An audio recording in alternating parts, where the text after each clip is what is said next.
Johnson Show, where dreams and goals will find their flow. Business, pleasure, purpose bright. Let's make the world shine with our light.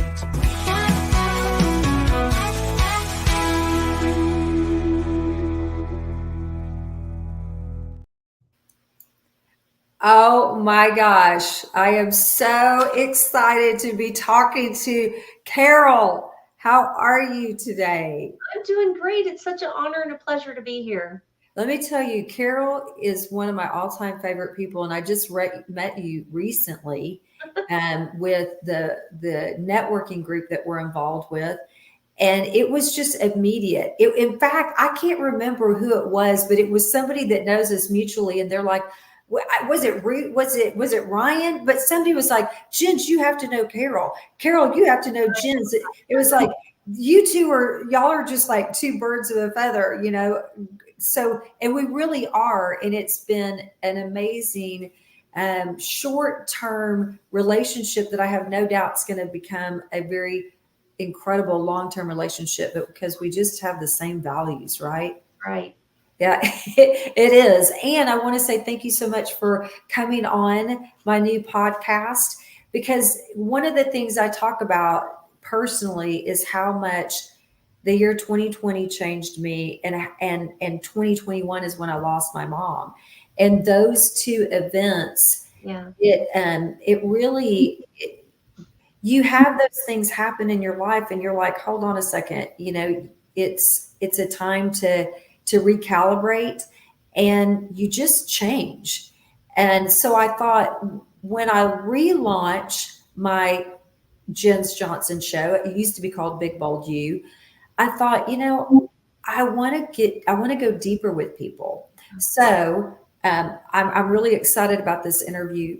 And the first question I want to ask to just launch this is, tell me about a book or books that you have read that has changed your life, and why.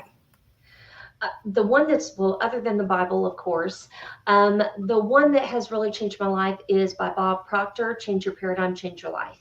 Mm-hmm. It does take a biblical approach, and it's all about mindset and just how, even down to laws of attraction that are out there that God put in place, how to achieve those and work through those, and how important your mindset is, and how you have the power to change your mindset and change your life. That's the name of the book, and truly make a difference in your life as well as others. Yeah. And you know, isn't it so true that what you think and how you think and your perspective on everything, it's a game changer. You know, if you think something bad's going to happen, well, something bad is going to happen. And if you think something great is going to happen, something great is going to happen. Absolutely. And then it just ties in so well with faith. You know, you got to have faith. And I don't know how anybody lives without it, but it really is, it impacts everything in your life. I'm going to make a list of all of the life-changing books that all of my guests have, and make sure that I've read all of them. And that is one I have not read. So I'm super excited about getting that. I mean, I'm going to get, as soon as I get off this interview, I'm going to get on Amazon and I'm going to order it. I actually found out about it at a business event that I was at, and on the plane ride back, I downloaded the book and listened to it, and I finished it in 2 days because I couldn't put it down. Yeah, and I love books like that. Mm-hmm. I love books that make such an immediate impact on you that you're like, I cannot put this down. And you know, I had a mentor of mine, and he would always say, if somebody is willing to put the time and energy and money into writing a book and sharing what they've learned through their life experience, why would you not just read it and then apply it to your life? Oh, absolutely. Another book that, getting on just the fun side of reading, there is a book by Francine Rivers that's called, it's a trilogy. The first book is called Voice in the Wind. It's Christian fiction, and it's based on the fall of Jerusalem. Oh, how awesome. Voice in the Wind. Voice in the Wind. And Okay. you can't, if you read the first couple of pages, you're not going to be able to put the book down. Okay. And it's an amazing book. And I guess what that book really showed me is God uses the brokenness of the world for his good. Mm. And so you saw people, you saw Christians going through things that are just unbelievable and unspeakable. But at the same time, God shows up and he uses your brokenness. He uses everything that happened for his glory. And he's still there with you, walking through it with you all. So, And that's got to make us feel good because we're all broken, folks. yes. I mean, don't you remember kind of when you were younger and you thought that you were the only person broken and you're looking around at everybody else thinking, oh, they're perfect, they're perfect. And then you get older and you realize, oh man, we're all broken in some way. I think one of the biggest things I've learned about that is the best way to let the enemy win is to keep your brokenness a secret. Yes. Because the way you heal it and feel it is to speak. And there's going to be somebody out there that needs to hear your story that you can make a difference of. And that's how God can take what's happened to you for his glory. Oh, that's such great advice, Carol. It's great wisdom and insight, and you only know that when you start to share your brokenness, and then you realize it doesn't embarrass you, it heals you because you are using your experience to help other people in their walk in this broken, crazy world, and none of us are going to get out of it alive. Absolutely. Well, but we also, if you belong to Jesus, you live forever, right? Exactly. We're in our eternity now, just in a space. I know. And that is, and going back to perspective, that really is the accurate perspective. And so I'm glad you shared that too, because of course I was being in jest, being funny. And I'm glad you corrected that principle because it's a very important principle to Yep. make sure people realize that. Okay. So now we're going to kind of get a little bit deeper. And what I think we're talking about the brokenness that we experience, Mhm. that's really kind of where I want to dig in deeper Mm. into individually with each person. Okay. And what are some of the life altering moments that you've had in your life, and how has that impacted you and the lessons you've learned? Okay. Well, I've been divorced before. That was horrible. I thought that was one of the most horrible things that ever happened to me because that's not the way I believe. But God took that and made it abundant, and He really blessed me. My mom died at the age of 45 years old. I talked to her on Friday. Saturday morning, she was gone. Hmm. I thought that was the worst thing that ever happened to me. And then around, gosh, 20. It's a long time. 20 Hmm. years ago, my husband and I, my husband, we got married. He had 2 kids. I had 2 kids. We blended a family, and we became pregnant. And I carried that baby to the 20th week, and my water broke, and I lost her. And I had been praying to the Father. I wanted a little girl. I wanted a little girl so bad. And so, there was a part of me, I was so angry at God. I mean, I was so angry, I really thought he might like send a lightning bolt. I was so angry because I thought, am I being punished? Why did he take away the one thing I begged him for? Is it because I'm divorced? Is it because I was really young in my faith as well? Even though I was raised in faith, that didn't mean that my faith had never had a something life altering that I really had to struggle through, And Hmm. so I lost that baby. And so, and in the course of that, we got married, we blended a family. I took a new job on. I got pregnant. I lost the baby. We moved to Frisco. I started a new job. And this is all within like a 2-year span. Oh my So gosh. all the life changing things that stress you out, right?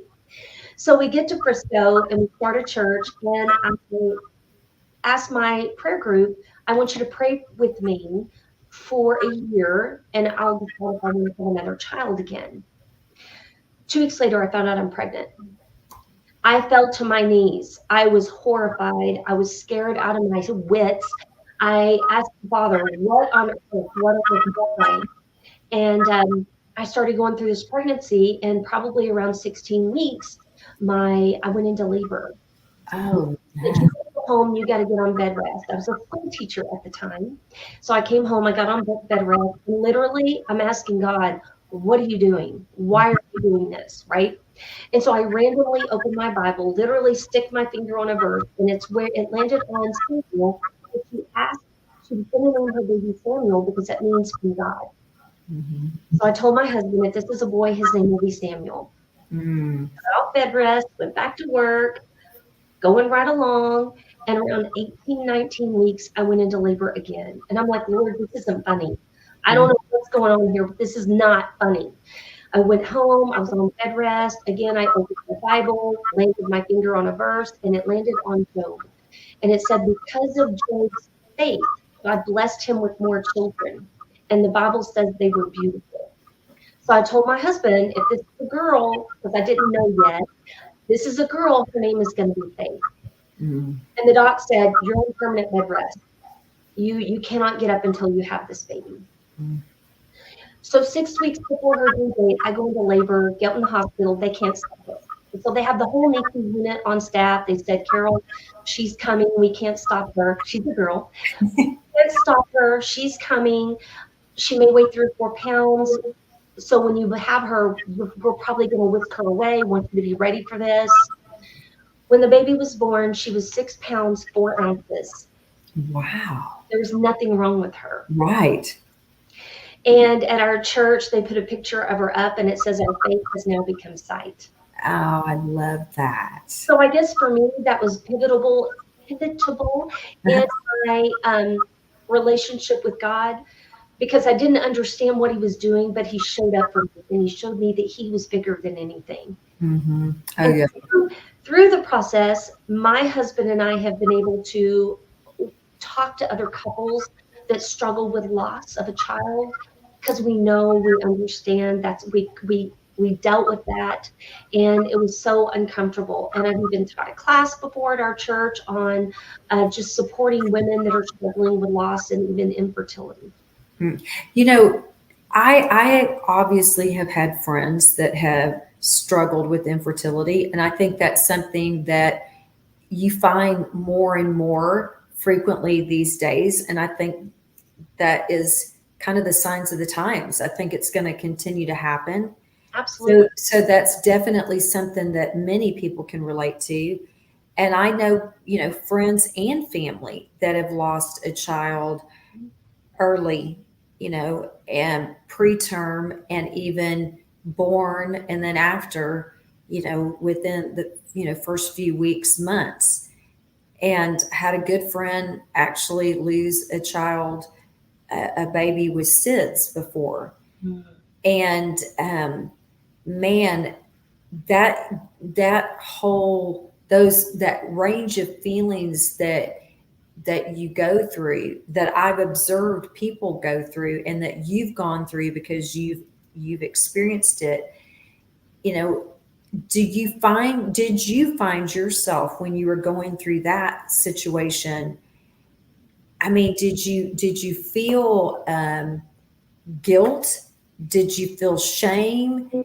Did what were all of those feelings that you felt? Because I think sometimes when people go through difficult times like that, and it doesn't seem fair, it doesn't seem right, it doesn't make sense when they feel those emotions that maybe they were surprised to feel. They feel like they're the only ones that feel that way. I think for me, I stopped talking about it because people would respond like, it just wasn't meant to be. Maybe there was something wrong. Maybe, I mean, the things that they would say, you can always have another one.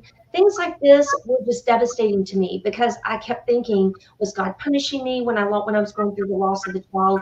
Was God punishing me? Did I do something wrong? Is it because I was divorced? What did I do so wrong to deserve that? Mm-hmm. And that right there is not how the Father is. That's not what he does. Mm-hmm. And so that was one of my biggest leaps in my faith, was understanding that was not done out of spite. He walked with me through the whole way. Yeah. And so I really think that there's a lot of people out there that don't understand when a woman loses a baby, she just needs a hug, and she Yeah. just needs to be told, I'm so sorry you're hurting, and Mhm. I'm so sorry.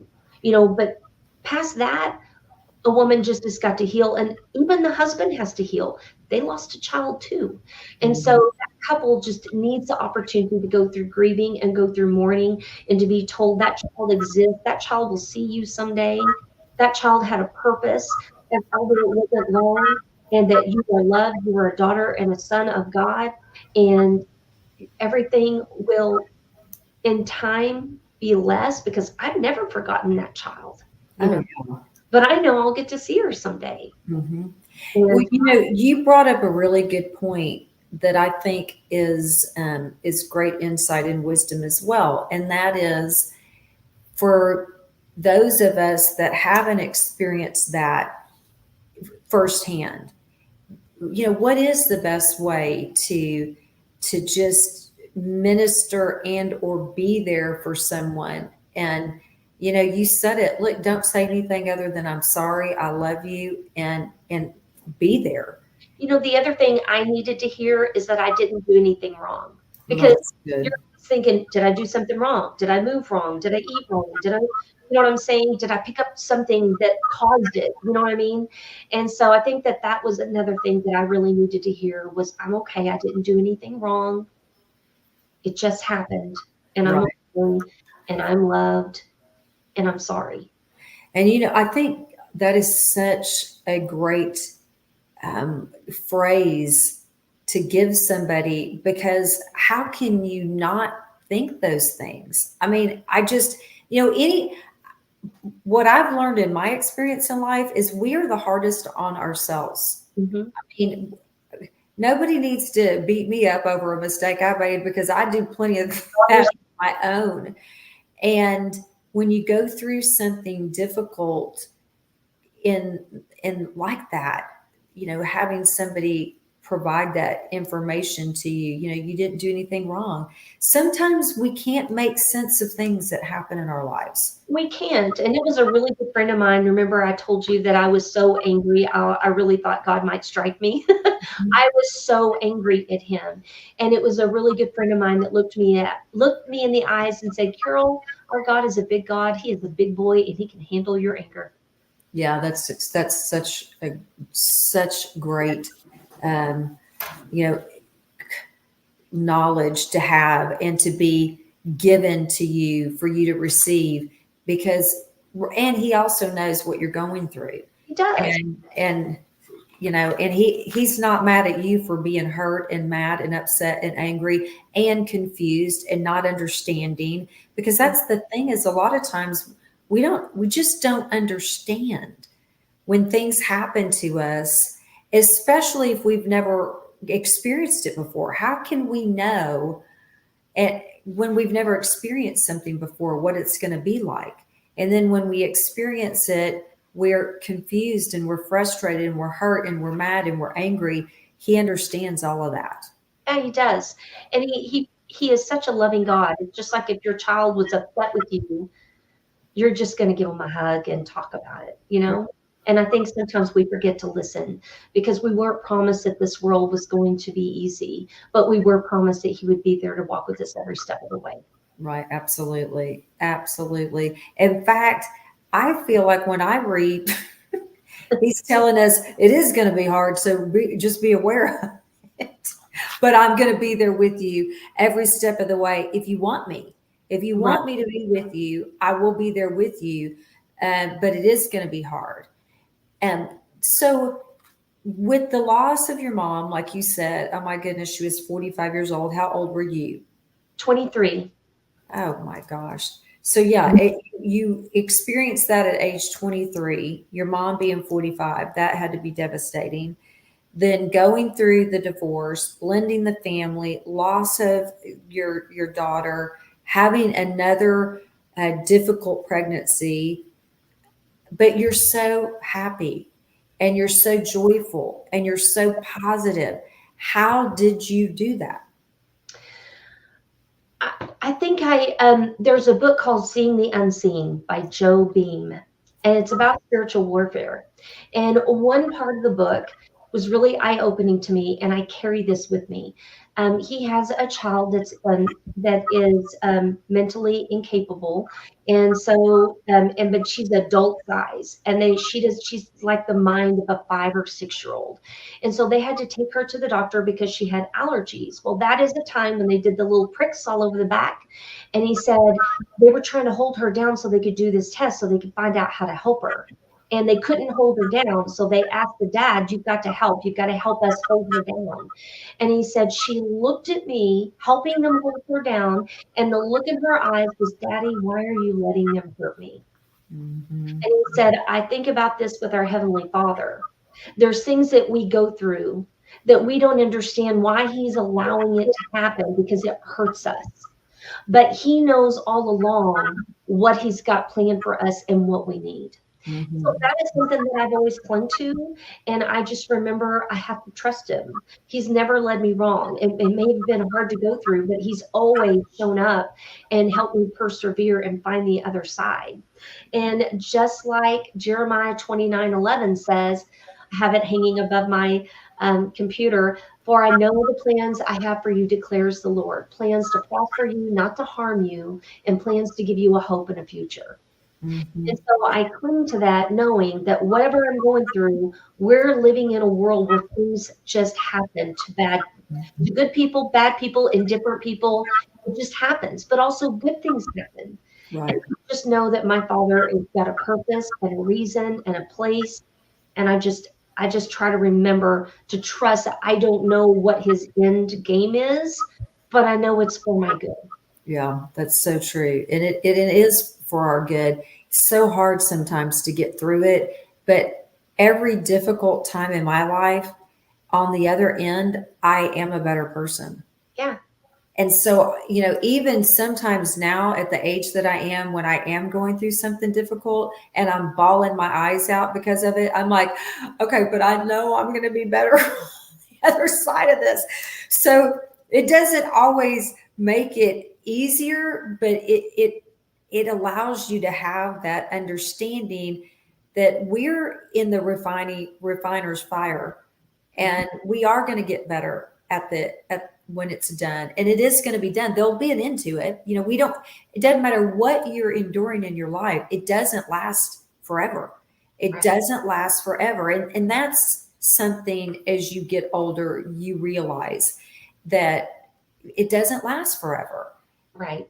And one thing that I'm going to let everybody know, that all these great books that Carol is throwing out, I'm going to have her give me all the names, the titles, the authors, and it'll be in the comment section. So you'll be able to grab those books as well, because I'm writing all these books down. I am an avid reader, and I love reading, and I can't wait to read these books. Okay.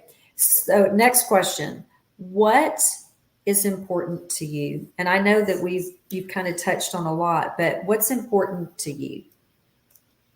Well, of course, my family. I feel like my kids are the most important ministry I've ever done, and now I get to have that with my grandkids. So I think that that's the most important thing. And of course, my amazing husband. God was truly blessed me with a good man. We've been married almost 26 years. And then just spreading that out and loving people. The two greatest commands are love God, love people. And so that is what I work to do. And just finding a purpose, right? Mm-hmm. Right. And what I love about you is your foundation is grounded in Christ. And so everything that he teaches us that's important is what is important to you. And, it just makes a big difference when you do that. It makes a huge difference. Now, what are you the most proud of in your life? The most proud of, gosh, I guess I go back to my family. I'm just so proud of my relationship with my husband, my family, my church home. I guess that's what I'm most proud of. And I also love that I get to work with other, mostly women, to reclaim their health care, because that's where I plant seeds of hope. That's where I plant seeds of Christ. And that's hopefully where I can empower them to see the abundance and the beauty within, no matter what stage of life they're in, and wherever they're at physically, mentally, nutritionally, and help support that and provide that hope and accountability. Okay, so I want to go deeper on your marriage and I want to go deeper on your work because I think there's magic in both of those topics. So as we know, the world in which we live right now, marriage is under attack. There's people are not getting married, so you don't have as many first marriages as in the past. People, when they do get married, they're getting married later in life, and that in and of itself has a lot of nuances that impact the person individually that also impacts the couple. But what did you do when you were even dating your around for your second marriage that was different? What did you learn? How did you find your husband, and just kind of give me an idea of how that worked out, because I know a lot of people that are in marriages that they want to be better. So what do you do to make it better? And I know people that are looking for the right mate. How did you find the right mate? I found the right mate just because we both were committed to God first of all. And then we were committed together, and we never wanted to go through another divorce. Mhm. We also acknowledged and loved each other and valued each other, and we always listened. We were not always, we were always super happy together, but we grew through a lot, and we changed and grew closer to God together. And we didn't that, and I think that that's the biggest key. If So you're both looking for God, and you're both looking to serve, and you're both looking for that happiness, and you respect and honor one another, you just grow together. So when you were dating and you're like, okay, I want to get married again, was that one of your expectations that you said, I only want to date someone that has God first in their life? Absolutely. And Okay. I think one of the most important things is I allowed myself and gave myself time to heal. Hmm.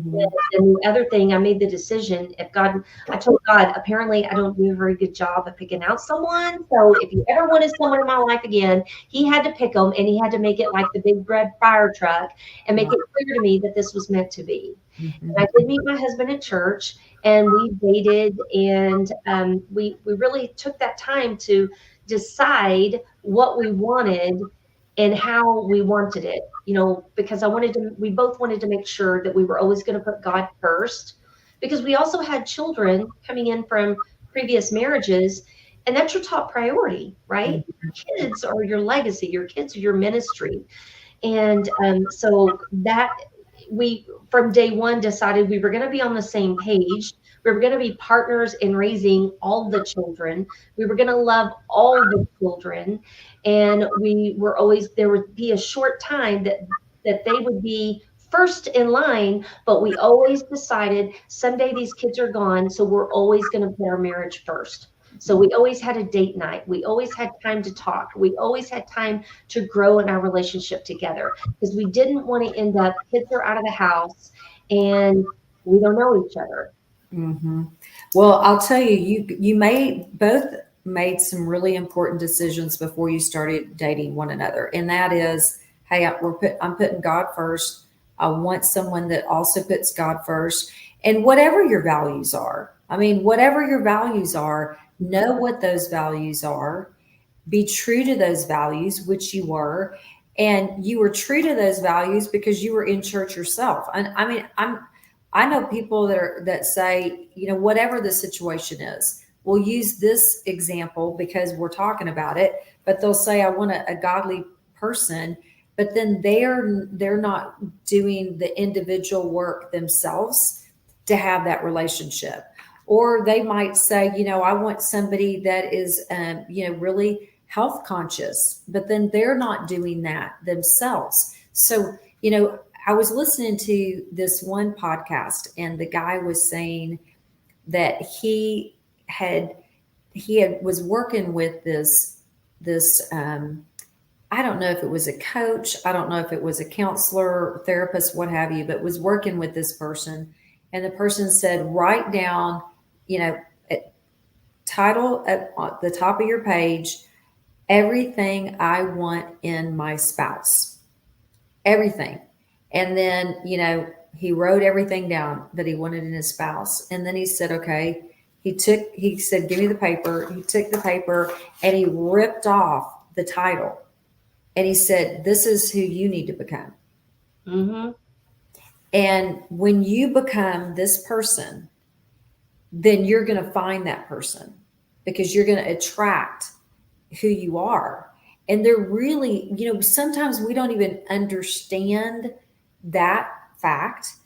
And then sometimes we don't even realize that we're not being true to our values, or what we say are our values.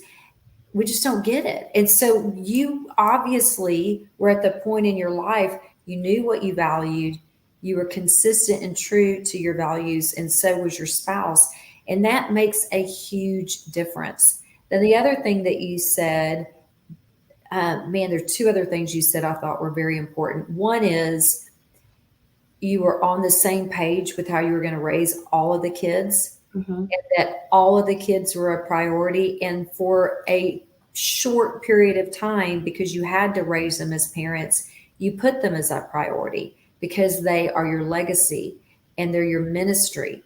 And I have a blended family as well, and I'll tell you, we did not do that. And oh my gosh, the challenges that we've had, because we were not at the spiritual development. My husband and I were just not at the spiritual development that you and your husband were when you blended that family. And man, oh man, gosh, I wish I had that information then. Gosh, that's amazing. Then the other thing you said was, but we always put one another as a priority, and we had that date night every week. And you guys did a lot of things right. I'm telling you. There was a lot of therapy in there too, let me tell you. And then also, I was going to say, any struggles or anything that you're like, you know what, this is what we learned, and I wish we would have done it this way. We started working on ourselves, our individual selves, because we both had trauma in our life, right? When you lose parents, when you lose the things you go through, when you're from a previous marriage, there's trauma. And so we decided to work on our individual self so that we could be a better, kind of what you said on that sheet that you ripped off. We wanted to be the person God designed us to be and work on ourselves, not say, you need to fix them. What can I fix to be different? And when you're raising kids, if they're your natural kids, it's hard. Mm-hmm. Don't throw in kids that are not, they're your bonus kids. Mm-hmm. It's harder because there's so many emotions and so much things that everybody has gone through. And so I think it's really important to be on the same page as your husband and to really talk about it. And it's hard. Because the kids have gone through trauma also. Yeah. And I think that, the way that you have approached it with your husband and with the godly foundation, it had to have helped not only heal you and your husband, but it also probably healed your kids, because it wasn't always perfect. It wasn't always, of course not. Yeah, but the kids come to a blended family with trauma and hurt. Mm-hmm. And what I have seen is that the blended family, the stepmother, the stepfather has an opportunity to heal or to hurt. Mm-hmm. But a lot of times the step parent doesn't even realize the trauma that their stepchildren have been through, and they don't even realize the impact that they can have, good and bad.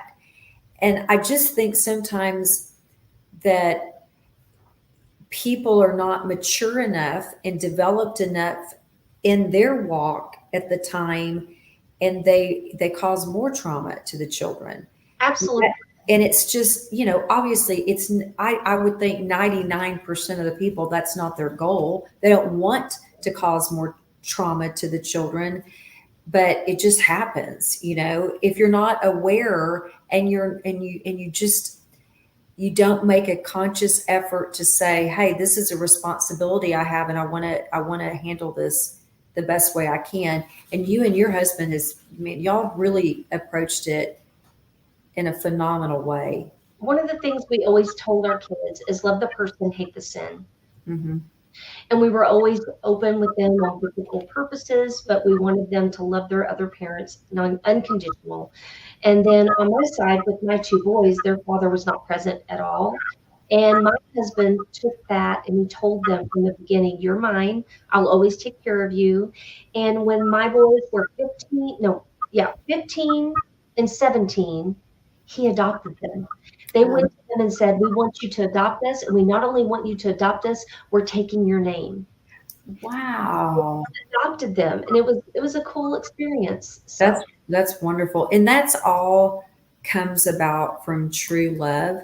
mhm. And I know that's not everybody's experience. So if anybody is watching this and your experience with the blended family, you didn't have that love. I mean, there's no way in the world was I a perfect stepmother, or still not a perfect stepmother.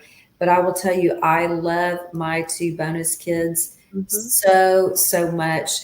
And it was challenging to navigate at times, because what's important to me and what I value wasn't always the same thing as my husband's. And there were many times when I would step out of the way and allow him to drive the situation, but then he really didn't, a lot of times didn't want me to put my input in, because then his perception was, well, then you're going to negate me. Well, in reality, as we look back on that, now we're at a different place. And it was like, it really wouldn't have negated me, because people have two approaches. But that's just, I found myself a lot of times stepping out of the way just because I thought that was the right thing to do, at being respectful. And I think what the kids get so much from both of you.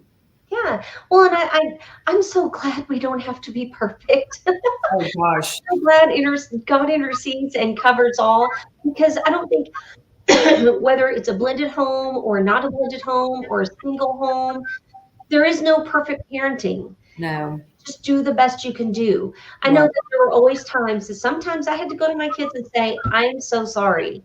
Your behavior was unacceptable, but the way I behaved in response was too. So I'm sorry. And we would talk about it. Yeah, that's such a good point. And I love.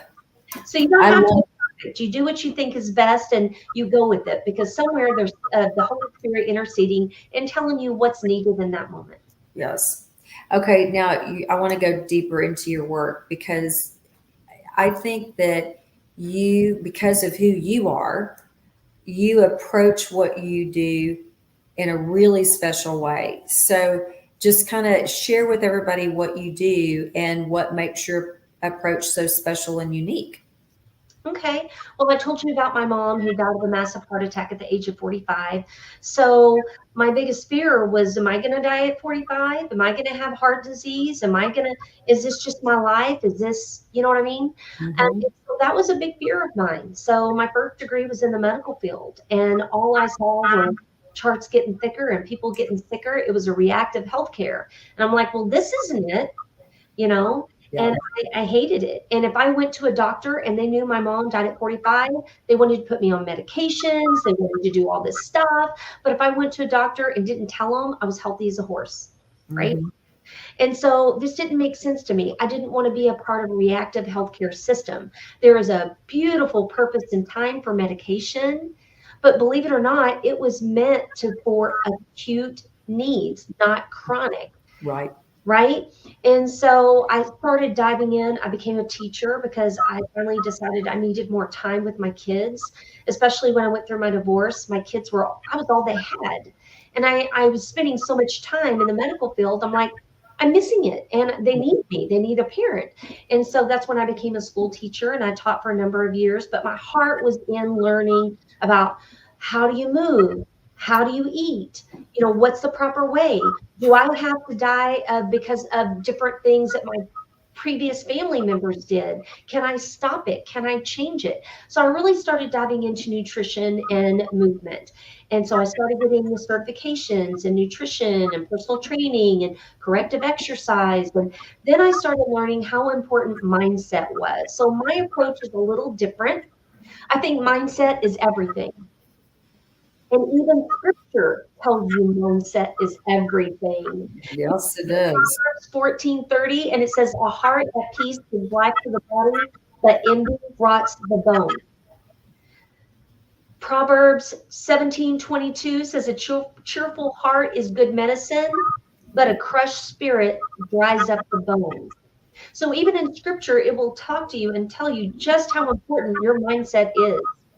There's one that just really, even when you hold on to guilt, when you hold on to shame, those affect your spirit. Those affect your heart and mind, which turn around and affect and cause disease, which over time, not let go of, causes disease. Mm-hmm. And so that's one of the biggest things that I work with is, where's your mindset at? When you look in the mirror, what words do you speak to yourself? Are you speaking life? Are you speaking death? Life and death is in the power of the tongue. Right. All through scripture, we're told just how our negativity can affect our heart, our body, and hurt us. And so I really work with people on mindset, correcting that, changing the way they look and view themselves, loving themselves. We talk about nutrition, and I meet people where they're at. So if you were to come to me and you had never eaten that healthy and you said, I wanted to eat better, I've got to be careful how I move you into that. I've got to give you something that you can do and that's sustainable and gets you excited and helps you start to feel better. Right. Same movement. If somebody says, well, I really want to work out at the gym, but I don't know what to do. Or maybe they say, I just want to work out with a few dumbbells and a few bands. I'm going to work with them where they're at. I'm going to look at what muscles are overactive, what muscles are underactive, what do they need, and I'm going to create a program that we can build upon. So you may just start out with a few dumbbells and bands, and I may have you walking 20 minutes a day, and then we may evolve you as you get ready and feel better and feel stronger into something different. So I just think it's important, and every woman wants to start their program on Monday. They met on Tuesday. Well, let's start the following Monday. Yeah, they want to start on Monday or the first day of the month. And so that's the other thing. It's not an all or nothing, and there's no failure. There's always the next meal, and they are wonderful and beautiful in the place that they're at, but we're looking for health. So that's what we're focused on, is how do you feel about yourself? How do you treat yourself? Because food is the acceptable form of suicide. Mm-hmm. Right? Exactly. A lot of people sabotage their feelings, their pain, their trauma with food. Mm-hmm. That's how I was raised. I woke up and it was grab a Dr. Pepper, Carol. For lunch, it was hot dogs and another Dr. Pepper. And then when I got home from school, it was another Dr. Pepper. And then dinner was probably the best meal of the day that I even ate that was halfway healthy. Mm-hmm. If I made an A on the test, let's go get a milkshake. Oh, your boyfriend broke up with you? You need ice cream. But I was going to say, I feel like that's how we were raised. Yes. We didn't know how bad soda was. I mean, I can remember, and my dad still says to this day, he says, I got diabetes because when soda came out, first of all, it tastes great. I mean, so who doesn't want it? And when he would finish mowing the yard, remember those, 2-liter bottles? When they first came out, they came out in 2-liter bottles, and he would drink a 2-liter bottle instead of drinking water. And my dad loves water, but when soda came out, we didn't know how bad Twinkies were. Yeah, absolutely. But that is how we ate, man. That's why we ate chips and soda and hot dogs, and we didn't know. To this day, when I would get sick, my mom would get me chocolate covered pinwheels. And to this day, I get sick and I crave chocolate covered pinwheels. Now, I know I can't have them, right? But I think that that's that we have associated the type of food that's comforting and gives us that love. And when we take that away to eat healthy, we think we're withdrawing love from ourselves. Does that make sense? Yes, There, because that's what I was going to say is food is emotional. It's emotional, and you do tie things with the food. And we know now, of course, 50 years later, 40 years later, that even the food pyramid is off. it's upside down. It needs to be Yeah, turned. it's upside down. So when we were raised, when we grew up, it was like eat carbohydrates, eat carbohydrates. Have you had your carbohydrates? Eat some more. Don't eat a bunch of meat. Don't, it was totally, and now we know through research that it should be flipped upside down. So I'm sure you're dealing with people. And fortunately, my undergraduate degree is in health and wellness. And I was kind of like you, where my mom didn't pass away when I was younger, but she had a lot of health issues. And I just thought, I don't want to have all those health issues. And so that's when I started to do my own research and do the similar things that you did and found out the similar things. But I think too, have you experienced this with your clients that, if you've struggled all your life with your weight, you begin to think, I can never really be in shape. And that is all mindset, like you said. But people honestly, they're so defeated within themselves that they want to be healthier, they want to lose weight, they want these things, but there's an underlying belief that they really are like, but I'm really never going to be able to achieve that. That's a really good point, but I really believe that society has set us up over the years, and people are busy and taking care of themselves. I mean, I don't know about you, but I was taught you always put yourself last over your family.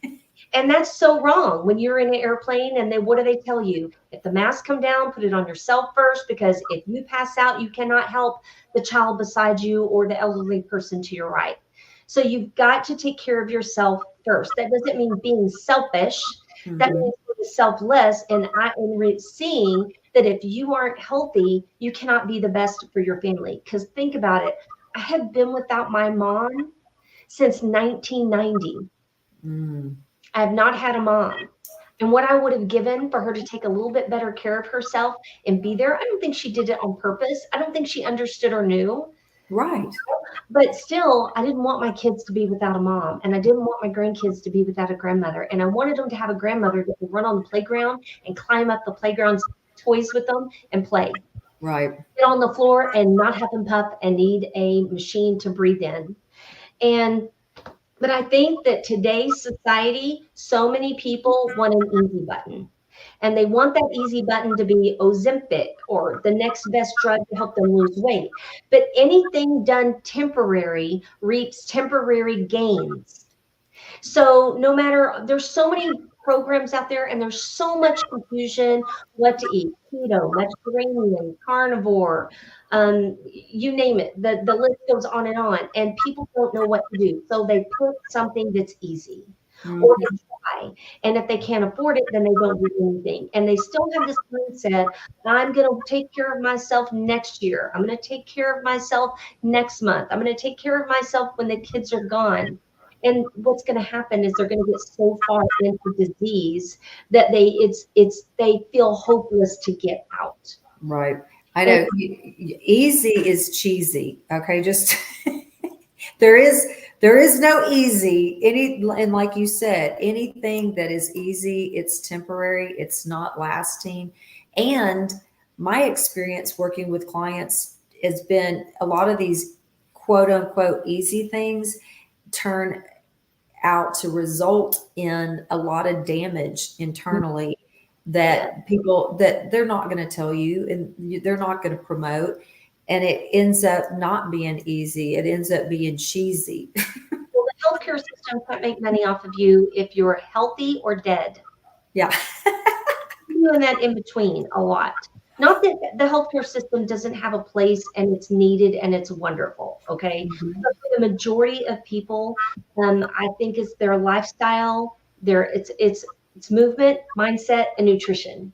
Right. Those three things that really, and I just, that's one of the one things I work with women so much is to give them value in their self, because we don't have to be a martyr for our family. We want to be present for our family. And the legacy of health is the most powerful thing, more than money, that you can leave your family. Mhm. Because your kids learn how to eat from you. They learn how to eat from you. And there was a time I had to recognize, did I want my kids, did I want my boys to find a woman like me? And did I want my daughter to look like me and be like me? Because I was setting that up. I was showing them how to live life more than money, right? Right. And so that was one of my biggest important things is I want my kids to be healthy. I want them to have every potential to live quality life and be healthy. And so that's something that I think we miss because we think we give everything to our kids. Well, you just taught your daughter that's an expectation. And you just taught your son that's the kind of wife you should marry. Right, right. Well, Right? I think also your unique approach is you're so comprehensive because of your experience, because of your background, your education, your knowledge. You're very comprehensive when it comes to how you approach a person. And to me, I just think, you do it the right way. And sometimes, especially with regards to health, the right way is a process. It takes time. The results don't happen overnight, and you have to have somebody that's addressing the mindset as well as everything else that's associated with the fitness and the health, or you really don't get those lasting results because you do have to change the way you think. Well, it's kind of like the Bible.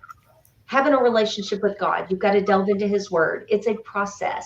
You don't have to be perfect to be saved, right? Hmm. And you're his child, whether you're at the beginning of the Bible or at the end, and you've read it 10 times or 0 times, Right. right? And so when you're working through a relationship with health and wellness, we've got to let go of the trauma. We've got to let go of the shame, the blame. In Psalm 32, 3-4, it says, "When I kept silent, my bones wasted away through my groaning all day long. For day and night your hand was heavy on me. My strength was sapped, and in the heat of the summer." And that's all about unaddressed guilt and distress. So whether you've been perfect, whether you're not perfect, whether you're overweight, underweight, skinny is not healthy, it doesn't are not necessarily healthy. Mhm. Start where you are without shame and blame. And you Mhm. can begin today to start making a change. But it does take a decision. Right. It does take a decision and a commitment. And there isn't an easy button, but that doesn't mean it can't be fun. Right. Okay. Two more questions here. One, when you are long and gone and you have departed from this phase of eternity, what do you want people to remember you? How do you want people to remember you? She loved the Lord and she loved me. Oh, I love that.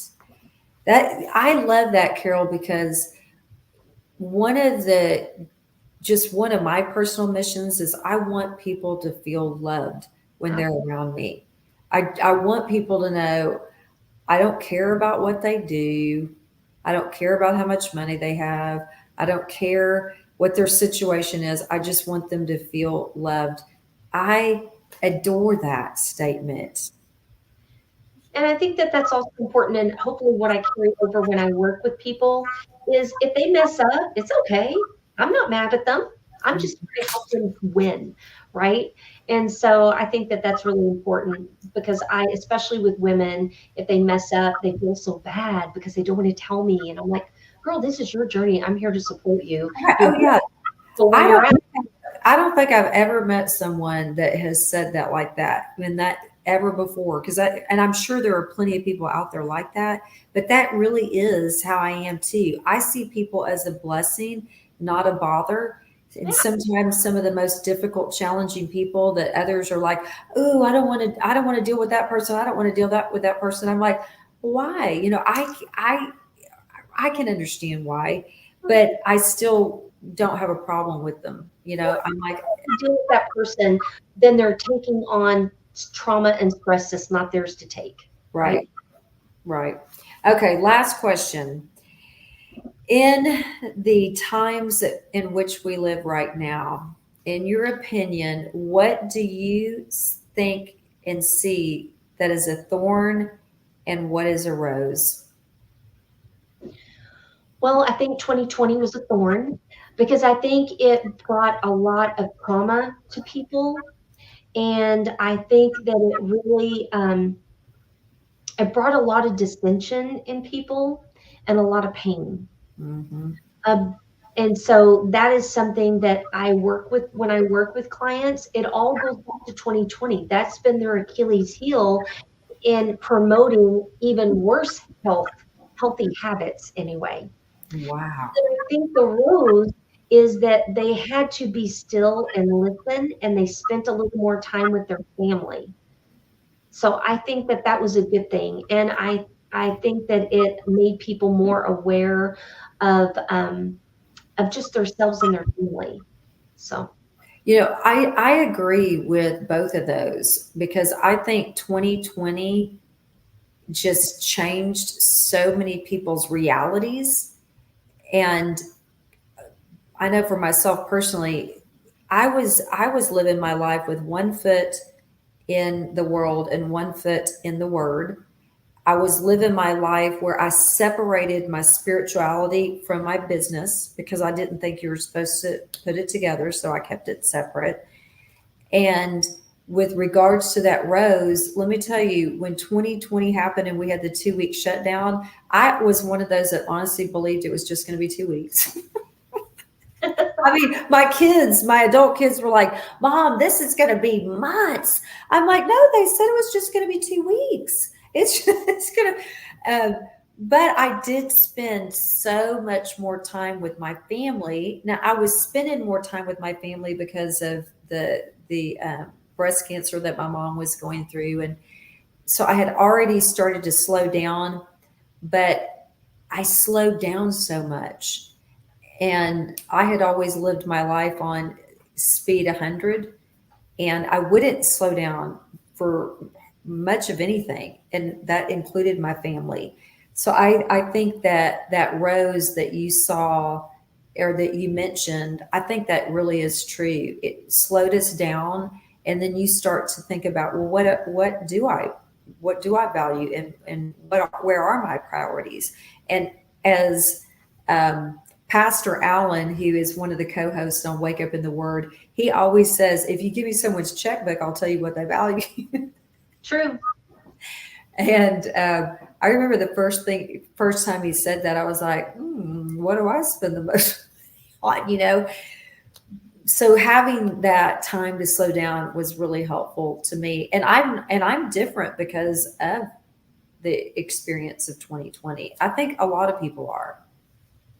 Absolutely. Okay, this has been such a joy, Carol, to talk to you in this manner. And we appreciate you so much spending this time. You have imparted in great wisdom. I mean, phenomenal wisdom in so many areas, from marriage to blending a family to sorrow to parent, to the loss of a child, and your mom, but then also just everything that you shared with health and wellness and mindset. It's been phenomenal. Anything else that you want to impart before we sign off? Thank you for having me. The most important thing that if I could impart anything at all is your mindset. Your mindset is everything. If you don't mind, it doesn't matter. And if you mind, it matters, right? And so our mindset drives your business, your family, your health. It drives everything. And so again, if you haven't read the book, Change Paradigm, Change Your Life by Bob Proctor, go get it and read it. because you have the power along the course with our Heavenly Father to impact not only your own health and change it around, but to impact and plant seeds in other people's health all around you, as well as loving on other people. If you're healthy and you've got your health control under control, you have more capacity to serve others and be the best. Amen. Amen to all of that. And one of my good friends who's a financial expert and she's got her license and everything. She always says your capacity to earn is directly correlated with your health. It's what you believe. Yeah. So it's so important. But the way that you can contact Carol, from her contact information, website, the books that she's recommended, all of that we're going to have in the comment section. So please look down there and feel free to comment. Feel free to let us know if there's other additional topics you'd like to hear from Carol. You want to get in contact with her. You want to get in contact with me. You'd like to be a guest on the show, whatever it is, interact with us on that comment box. And we would love to be able to just add more value to your life. So until we meet again, be big, be bold, and most importantly, be you. We love you all. Bye-bye. Bye.